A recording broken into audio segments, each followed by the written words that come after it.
Hi everybody, thanks for hanging out in the kitchen with me. We started this project right shortly after March 15th, and the first one of these kitchen hangouts I did, maybe some of you remember this, I did it down in Choco. It was the only one of our restaurants that we could be cooking in because we do takeout and delivery from there. And it was our very first day, and people were swirling around me trying to figure out what they were doing in this new world that we were inhabiting, unexpectedly inhabiting. And I made what I thought of as my absolute most comforting dish on the fly. I made scrambled eggs with chorizo and made a little taco out of that with a little mashed avocado and some salsa verde. I remember it like it was yesterday because it was such a crazy moment in my life. So I did 6 weeks of 5 days a week. I did cooking demonstrations with you guys and shared a lot of what I think about cooking, what I believe about cooking, why I think it's important. And then went to these once a week ones on Friday afternoon. And this is going to be my last one for a while. And I'm going to end with something that's just a little bit similar to where I started out. But this time we're thinking about this weekend being Father's Day.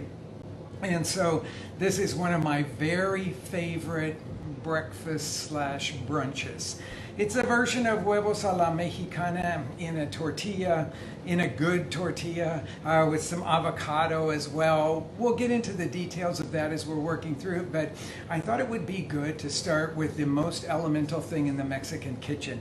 And it's amazing to me about how many people in the United States don't think about the foundation of the Mexican kitchen, and it is the tortilla. So when you think about Asian food, you serve it with rice, right? That's the foundation, that's the canvas on which all of these other flavors play.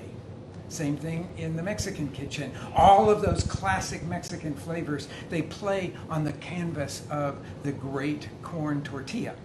And some of you will say, oh, I don't like corn tortillas. It's because you haven't never had a really good one.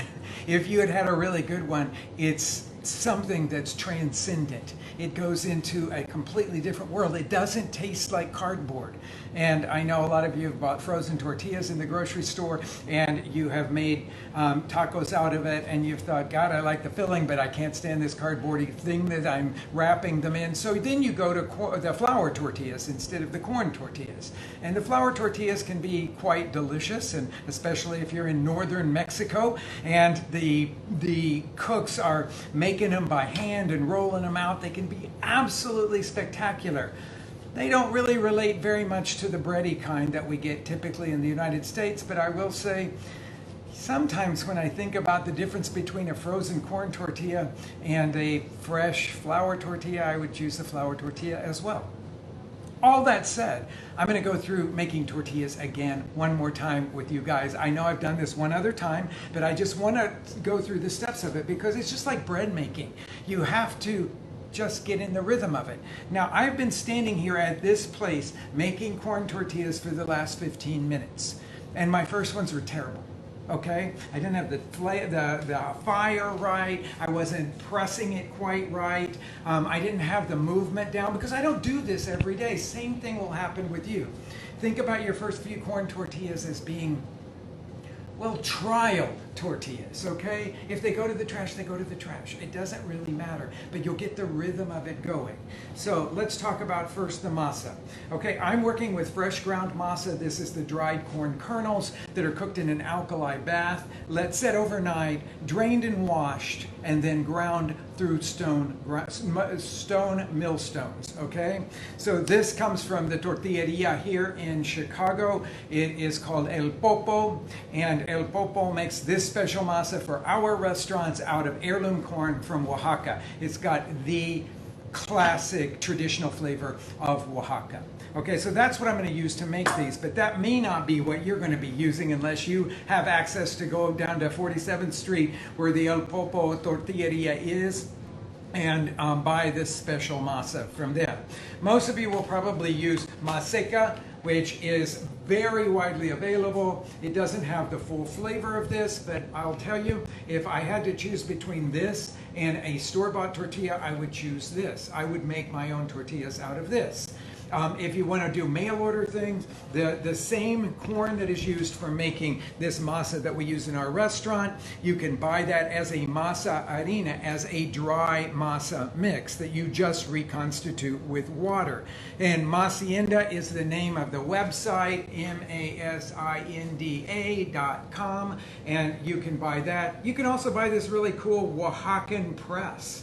I've used the other ones, the ones that are made out of cast iron or cast aluminum, many times, but this one is super heavy and nice and really great to work with. When you go to Oaxaca, and I hope you will visit Oaxaca one of these days, this is the piece of equipment that all of the people making tortillas there will be using, this or a much larger version of it.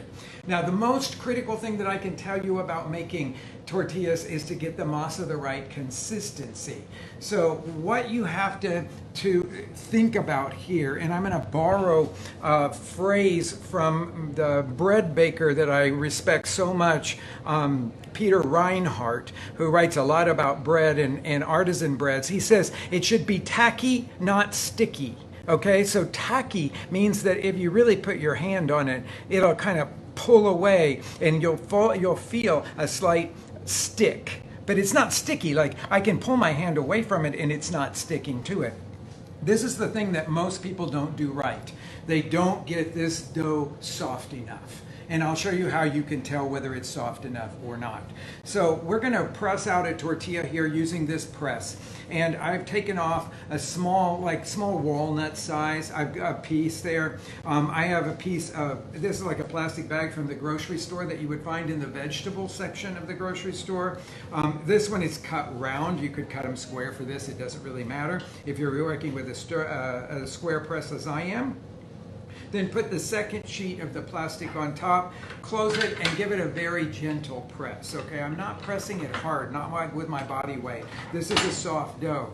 Now, most tortilla presses will not press exactly evenly, so I give the tortilla a 180 spin and give it another gentle press. Pull the top piece of plastic off, and then I'm going to unmold it onto my hand. Now, this is the most difficult thing, I think, to learn, but once you get it, you've got it. You line up the top of the tortilla with your index finger like that, and then start peeling this off, just like that. Now, I can see that there's a little tear in there, so I don't want a tear in my tortilla. So this nice thing about working with this kind of dough, there's no gluten in it, so it won't bounce back on you like anything with wheat flour. So I'm going to just pull this off and unmold it like I showed you, lining it up with the top of my fingers there, and then peel that off, and then it goes right over here, and I'm going to let it sort of catch and then roll my hand out from underneath. Now you notice I didn't turn it this way. It'll always come out really wrinkled when you turn it this way. And wrinkles are really bad in tortilla making. So you let it catch, and then you just roll your hand out from underneath it, just like that. The first cook is the most important one, and I have two different temperatures here. I have this front part of it heated over about a medium heat, and this heated over a medium high to high on the other side. Now I put a thermometer on here. This is a griddle thermometer. Most of us don't have them, but we have one here in our restaurant so that we can judge these kind of things. So this is super hot back here. It's gone off the charts. It's over 600 degrees there. Oops, I'm letting this go too long. Now I'm going to flip it over onto this side of the where it's hotter, and we'll come right back to that. I'm going to press out another one so that I can show you that unmolding step again. Now, critical things here. Flip that over again, and we're going to let that cook a little while longer. Hopefully that we get the bubbles that we're looking for in that.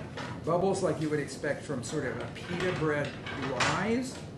Okay, again, we are lining it up with the fingers like that. Then unmold it in one fell swoop and get it right off of your hand, letting your hand roll out from underneath it there. Pressing it down there. You see the bubbles coming up here. It's like puffing in places there. And now I'm going to get this one off of here. and I'm going to put it into this styrofoam container where I put all the rest of them. See how steamy that is? And I'll talk about this here in a second. Okay, let's go over here and look. What are we looking for? We're looking for it to dry out just a little bit on the edges. Do you notice how there's no cracking on the edges? That means that I've gotten the right consistency of the dough. If it cracks on the edges, your dough is too stiff. Okay, so add some water to it. That's all you do. Now I'm going to pick this up and flip it over here. I just dried on the side. It will release itself. There's no grease or oil on this at all. It will release itself. So once you can touch it, I put this over here because I had my first few were sort of sticking there, and I just had to kind of release them like that, but it was only in that one spot. So you notice that this cooking takes very little time. And I'm doing it like what people do in Mexico, which is to flip it with their fingers. That may be too hot for you, so you may want to be thinking of this as using that little small squared off spatula like this one for the flipping. You see the little bubbling that's happening here? So you got the two sides that are separating from one another, and with that separation you will get a flakiness, and that's the sign of the best tortillas.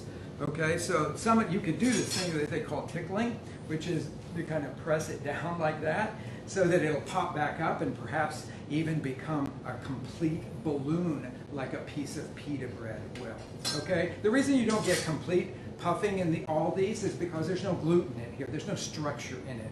So you're just working with an exterior that's really cooked on one side, cooked on the other, but the interior is still soft, and so it produces steam. And then that steam is what puffs it up. Now let's talk about the last step that we're going to have here, which is the final cooking in a stack. So this, I know that these are not ecologically friendly, at least in our country where we do not do any kind of recycling. Most people don't do any kind of recycling of styrofoam. It's getting started in this country, so I'm hoping it will be, because this is the best thing I have ever found for that final stage of cooking of the tortilla. And when we take this off, you can see how much steam is trapped in there. And so then you just keep adding the tortillas to the container and put the top back on, and they will do the final little bit of cooking and softening in that tortilla. That's what they would call that thing. It's made out of styrofoam. This is just a plain old simple one that you can buy for $1 in a Mexican grocery store, but you can also find beautiful ones that have wicker on the outside and decorations and stuff like that. So let's go over the critical things. Number one, get your dough soft enough. It should be tacky, not sticky, but it should be right in between those two things. Okay, almost sticky. It's got to be soft. Second thing is you press it out between the two sheets of plastic, and then you unmold it, and that has to go fast. You can't go slowly with it because it'll stick to your hands if you do. So you take off the top sheet of plastic, line it up, one fell swoop off, and then lay it out like this on the griddle. This side heated to a lower temperature, this sort of a medium, and then a high temperature over on the other side. Okay, so down, and then that first cook is critical. If you leave it too long before you flip it, it will look cracked on one side, sort of like dry ground in the middle of the summer that can crack if there hasn't been rain for a long time. It looks like that, and if you see that, then you've left it too long on the first cook. So I always say the first side down is the most critical. Just when it releases itself from the plancha that you have here, the griddle that you have here, you will immediately put it onto the hotter side. Then it's just a few seconds, less than 30 seconds on one side, 30 seconds or so on the other. Once you flip it back over to the original side, you want to see some puffing going on there. That will be signs that you've done it all right. It took me 4 to get the puffing to start, okay? So I'm just gonna say it's all about getting into the rhythm of it, knowing your heat, your temperatures, and all of that sort of thing. Just like bread baking, you get better at it as you do it. So keep it up, okay? Make corn tortillas yourself, and I put out this to just talk about here. You can also online buy masa harina, or masa flour, that is made from blue corn, and you reconstitute it with just water the same way, and that gives you a really beautiful color. They will darken, of course, as they cook some, but that's my tutorial on what I think is the most important thing in the Mexican kitchen, and that's a corn tortilla. So I'm going to move these guys over here. We'll come back to this in just a second. I'll start our pan now heating over here. I'm going to get it going here over a fairly high heat while we chop up some of the ingredients. Now, the ingredients that go into Huevos a la Mexicana are absolutely mundane. I mean, they're the things that you think of as going into chopped tomato salsa, tomato, onion, green chili, and cilantro. So it's those same things that you would put into guacamole. They're the things that I think define one element of Mexican cooking. So we're going to start this thing up. One thing about working with masa all the time is that it cakes on your fingers. It dries on your fingers. I'm going to try to get as much of it off here as possible. There's nothing wrong with it, and anybody that works with masa is just like a baker. You get just used to having these things on your hands all the time. But I'm going to try to get most of it off here before we start on this next task. Okay, now I'm going to talk about each one of the ingredients because there's a lot that you can say and think about these ingredients as you're choosing them, and different things that you can add to this. White onion, this is what's used all the time in the Mexican kitchen. You can chop up a little bit of white onion. I will tell you that it has a very different flavor than the yellow onion. So if you want to make this more what I would call authentic or classic Mexican flavor, then choose a white onion. Or if you're going to go to the Mexican grocery store, and maybe you just want to skip all the tortilla making and get fresh made corn tortillas at the Mexican grocery store, because those are going to be the freshest that you'll find, then you probably will find knob onions. 1-inch knob is the preferable to me. This is a baby, and you can see that it just starts growing, but they harvested it about a 1-inch knob. And if you want to use this, now it's not the same as I will tell you it's not the same as a green onion. Yes, you will get a little of that green onion-like flavor out of it, but it's really got a beautiful, more of a, what I would call like a fresh onion flavor. So I'm going to use one of these guys, and I'm going to cut off the green part of it into small pieces as well. This is where you'll get a little of that green onion flavor, but the knob itself will be like a fresh dug onion. And you just don't find that flavor much in the green onions that you get that don't have any bulbs on the end of them there. Okay, so we've got that set up there, and then I'm going to get a tomato. Now, here's where you have to really think a lot about what your possibilities are. If you go to a grocery store that doesn't have beautiful tomatoes like these ones, these are hothouse ones that happen to have a lot of flavor that we have in Chicago, the ones from Mighty Vine, I would suggest, instead of using a fresh tomato that is just pink, that you perhaps would choose some sun-dried tomatoes for this. I just cut them up into small pieces, put a tablespoon of hot water over them so that they soak up a little bit of that, and you will have a really beautiful tomato flavor with that.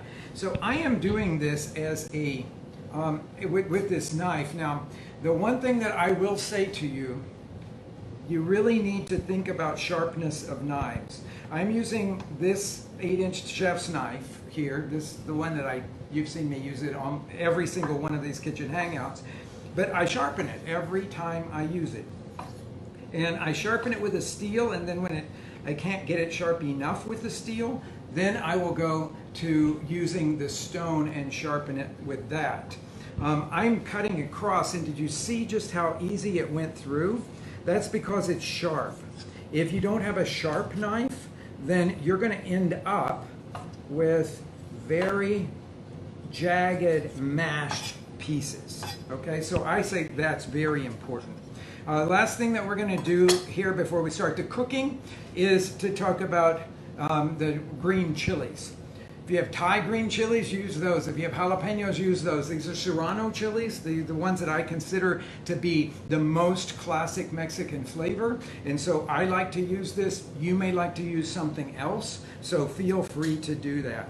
I'm going to cut the stem of it off, cut it in half lengthwise, flatten the two pieces out on the cutting board, and then cut those into little strips like that. And then cut across into a little dice here.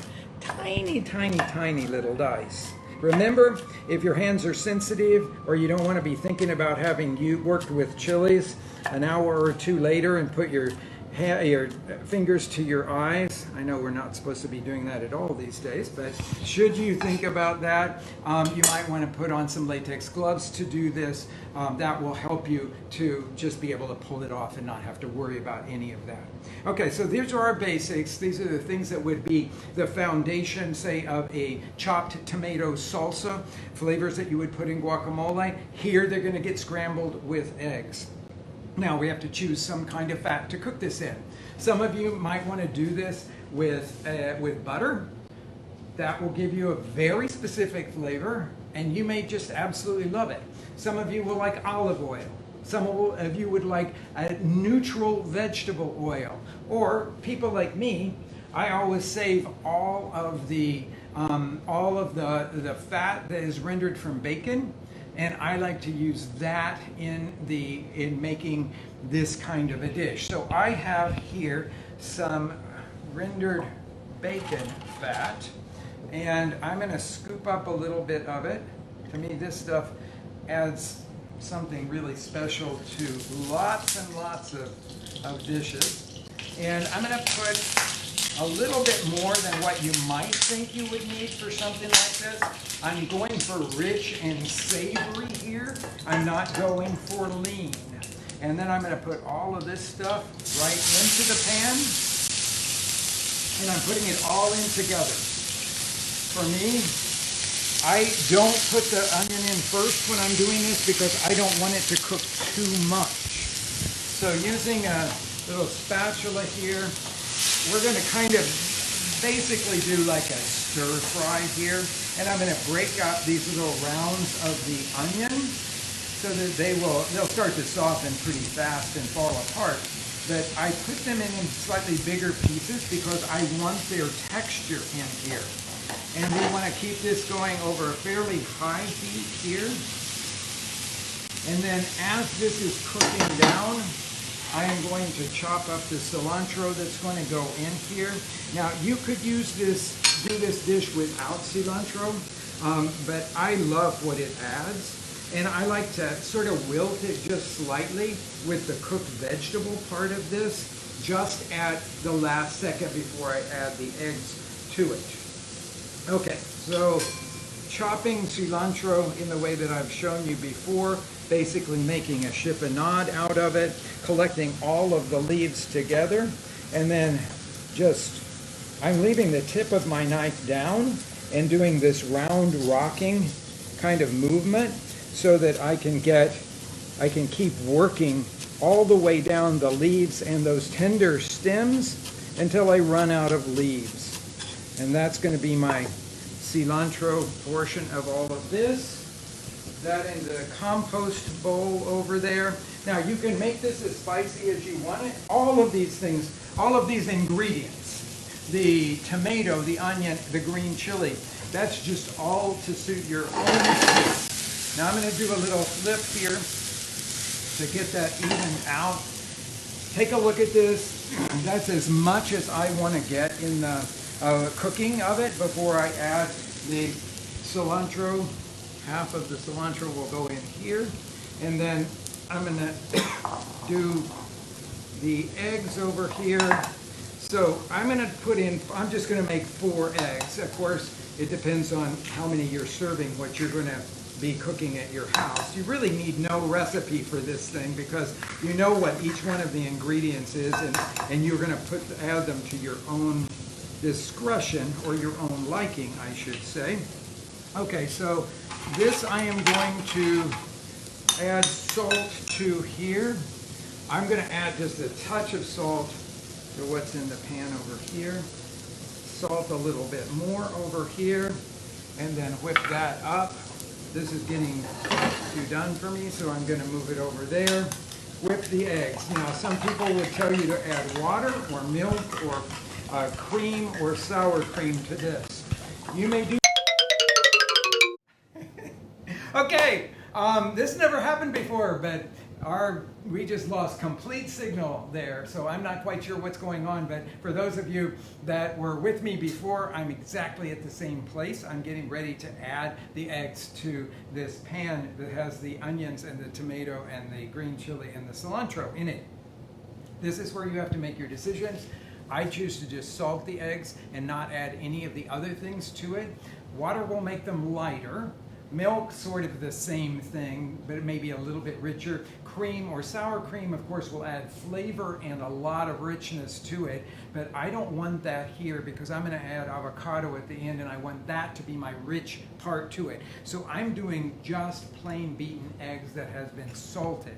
Now, I've got my cooked mixture here, and this is where you have to decide, are you the person that likes the eggs scrambled super fast or slow?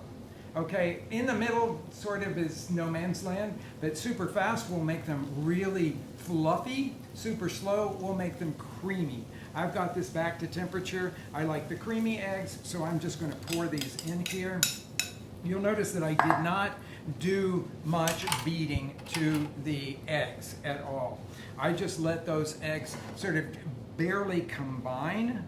My grandmother always made scrambled eggs by cracking the whole eggs into the pan and then starting to slowly mix them as they were scrambling. And you could do it that way. That'll give you the least amount of mixing of white and yolk. I just choose to do it in a pan on the side, but just don't beat them very much. But I want to keep these moving very slowly in the pan. As the egg coagulates, I'm going to bring it up from the bottom here, and then when it gets to almost where I want it to be, I'm going to turn the pan off and let the heat of the pan, so I like creamy eggs, so I'm going to turn the pan off so that just the heat of the pan will finish the cooking here, and that will give me the eggs the way that I like them to be. You may like your eggs very well cooked, in which case you would turn the heat off a little bit later when it's, again, just one stage before what you like. Okay, so this is just about what I'm looking for. You can see the big pieces of white and the creaminess of the yolk there. And now I'm going to finish this guy up with some, a little bit of avocado. That guy here.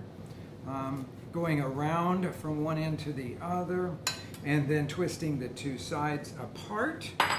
I'm going to use a spoon here to scoop out the avocado so that I can make some nice slices off of it, like that. Let's look over here at what our eggs look like. See, that's just perfect for me now, because that last very slow finish has left them very creamy, but not the least bit overcooked. Okay, so here's a plate. I'll serve these tortillas that we just finished making here with a couple of them in here in the traditional Mexican style. See, I like my tortillas to have a little bit of brown on them. I think that almost like a popcorny kind of flavor comes out really beautifully. And I'm going to take 2 pieces of avocado and lay them down on the side like that. And we will use our spoon here to scoop up some of the creamy eggs, huevos a la Mexicana, to go on each one of these tortillas. And then I've got a couple of other additions that I like to put on here, and you may too, especially if you're making a beautiful Father's Day brunch and you want to do something that's kind of hearty. Then my suggestion is that maybe you've used the bacon fat to make this, but you have crispy bacon. I'm going to put just a little crispy bacon to go over the top of it. But then if you've gone to a Mexican grocery store to buy some of your ingredients like the knob onions that I showed you, well, you may just be able to land a few chicharrones. So I'm taking the crispy pork skins. You'd find them usually back by the meat case, and hopefully you're shopping at a store that makes its own chicharrones, because those are going to be really fresh and really beautiful, and I like the crunch of them, so I'm going to put that on the top here. If you have any of the Mexican queso añejo, like a Tortilla style cheese, that's always welcome over the top of this. You can see why my mouth is watering now, because this is it's very gilded, let's just put it that way. I've done lots of things to it to add more flavors, and then of course we've got a little bit of chopped cilantro that we can add here, plus there's chopped cilantro on the inside of it, and there you have, I would say, my favorite brunch taco. And with that, I'm going to turn it over to Lainey, who's going to talk to you about a beer. We couldn't figure out a word for it. We couldn't figure out a word for it. It's like a michelada, sort of. It's sort of like a michelada, if you maybe don't want to do the work of making the mix. Yes, okay. But it's delicious. So, hi everybody. I am going to talk to you about what I would call a dressed beer. Okay. It's something, I'm not quite exactly sure how this all came about, but it's something you find in bars, especially like Mexican restaurant bars, stuff like that, here in the city of Chicago for sure. So I like talking about the beer first. I would obviously go with a Mexican beer. We're going to be using Tecate today. You want something really light, refreshing. We're going to put a lot of flavor into the beer, so doesn't really make much sense to do a dark, flavorful, heavy beer. You want something light, that will mix really well with these flavors. So not something like Bohemia that's got a lot of hops, that sort of the bitterness of hops. Or Negra Modelo, like a Vienna lager style. I think neither of those would be the right thing to do. You want to find something like a Pilsner, a Tecate, Victoria, Pacifico. Yeah. All those are awesome. Or if you've got a favorite local beer, when I say the word light, I do not mean light in calories. I do mean light in flavor. Right. So if you've got a favorite local light beer, again, sort of a Pilsner style, I think would be the best to use in this. Right. Tecate has, I want to say this lovely, it has not a lot of flavor going on to it. I always think of it as the perfect beach beer, okay? Yes. Because you can drink one after another, and they're super That's refreshing. a great way to say it. They're not something that's going to weight you down. So that's why I'm choosing this, because I want it to really take on the flavors that we're going to be adding into the drink. So to start off, I'm going to rim the glass. I am using tajin, which is a staple in most Mexican households, and now becoming a staple in a lot of American households too, I think. It is a combination of chili, salt, and a little bit of citric acid to give. No, it's dried lime. Oh, that's why I like it so much, because I'm not a wild fan of citric acid. And if you look on the label, it does say dehydrated lime, which obviously is going to be full of citric acid, but it's got a little bit more flavor to me than just straight citric acid. But it is that pop of acidity. Yes, it gives you a lot of bright acid in your mouth. And then a little bit of spice, not too much.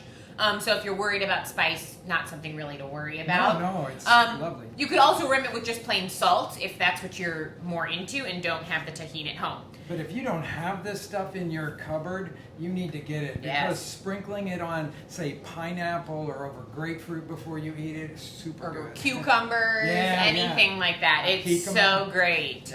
Yeah. Or just on top of a salad. I do that sometimes too. Yeah. So. Just a reminder about how to rim a glass. So we're going to use half a lime in this. So I've got the other half of a lime here. And I am just going to go around the edge of the glass, getting it all wet with the lime. If you want more of that tajin on it, you can actually take the lime and sort of rub it down on the side of the glass as well. I love tajin, so I would do that. And then you're just gonna take it, I've got the tahini poured on a plate here, and I'm just gonna take it and roll it.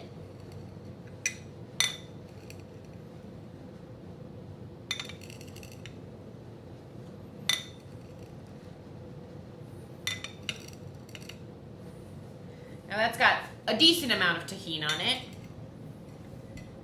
There we go. You can sort of, I'm going to clean up some of the edges here just to make it look nicer. So the next thing in there that we are going to put is hot sauce. Now I love Tamasula hot sauce. Another sort of Mexican staple. It's our family hot sauce. It is a family hot sauce. There is a hot sauce war, I think, that goes on amongst a lot of people to try to decide which is the best. I would say Tamasula or Valentina would probably work the best. They're the two that duke it out. Yes. For something like this, you want something that's thicker, not super watery or vinegary like a Tabasco would be. And that's also fermented mash hot sauce, the Tabasco is. And so it's going to add a sort of stinky flavor to it, which a lot of people really love. But Mexican hot sauces are not fermented mash. Yeah. So what I like to do on this, more to make it look cool and to make sure you really cover you get all of the beer with the flavor, is take the bottle of hot sauce and hit it down the side of the glass so that you see the hot sauce going down. Sorry. Here we go. It's a piece of artwork. Yeah, modern art. Yeah. And then I like to put a little bit in the bottom because I like it pretty spicy. So you can see it's got all of the sides covered there. This is totally up to your taste of what you would like. You don't need to add, you can add much less than I did. If you don't like spice, you can keep going if you want it more spicy. The beer will definitely reduce the spice. So if you were thinking this would be put on top of some, like this equivalent of hot sauce would be put on top of some food, don't worry about that because you are going to sort of mitigate that spice when you add the other flavors in the beer especially. The next thing I'm going to do is squeeze half of a lime, not the lime I used to rim, the other one, the other half there. This typically comes out to be just about a half an ounce of lime. So if you do have lime juice you've already squeezed, you could just use half of an ounce of that, or 1 tablespoon. There we go. So that all goes in the glass. Now I'm going to put a little bit of ice in there. Micheladas are typically served over ice. Beer I know typically is not served over ice. I'm actually not quite sure where the ice in the michelada came from. Someplace in northern Mexico. Yes, it makes it very refreshing for sure. It can be very, very hot in northern Mexico, especially in the summertime. And so the opportunity to have something that's really refreshing and cool is where most people say that this Cool. So just taking a little bit of ice and putting that in the bottom. I'm going to give it a little swish just to swirl it around. And then top it with the beer. It already sounds refreshing. Mm-hmm. And because of the way we've done this down the side, you don't necessarily need to mix it very much because the flavor will come off into the beer. Right. Very nice. There we have a fully dressed, delicious Tecate.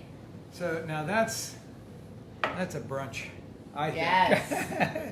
It all looks super good. I can't tell you how much I've enjoyed spending all of this time in the kitchen with all of you.